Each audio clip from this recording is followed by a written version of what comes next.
Félix Séguin. Bonjour Félix. Bonjour. Un entrepreneur en crypto-monnaie qui a été menacé.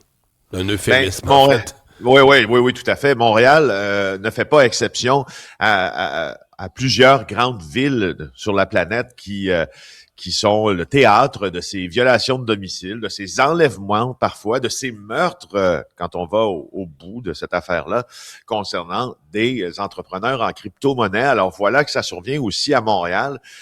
Écoute, c'est des violations de domicile à répétition. Mario, il y a une famille montréalaise qui est prise pour cible, dont le soutien de famille est un entrepreneur en crypto-monnaie.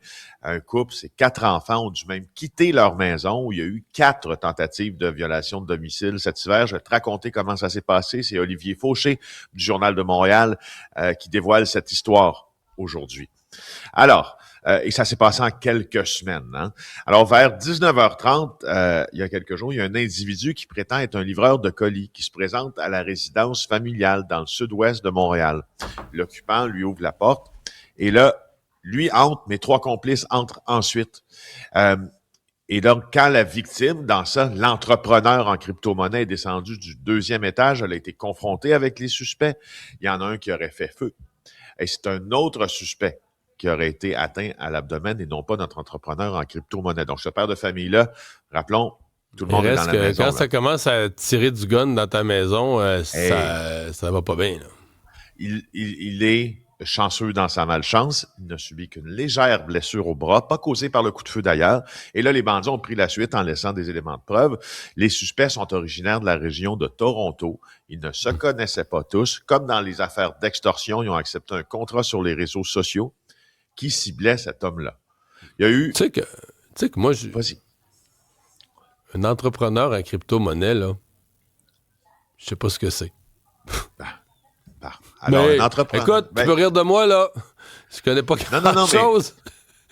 Non, mais je peux te dire, c'est quoi un entrepreneur en crypto? Ouais. Moi, j'en ai rencontré plein. J'ai fait plein de reportages sur eux parce que ce sont des... Écoute, moi, je les considère un peu, si on avait à les décrire, c'est un peu comme, tu sais, les gourous de la bourse, là. Mais c'est les gourous de la crypto. Donc, puis ils offrent des conseils, puis ils offrent aussi, tu sais, des services pour placer de l'argent dans telle et telle crypto, sur telle et telle plateforme de crypto. Voilà. C'est un peu ça. Comment je te sens dubitatif. Ben...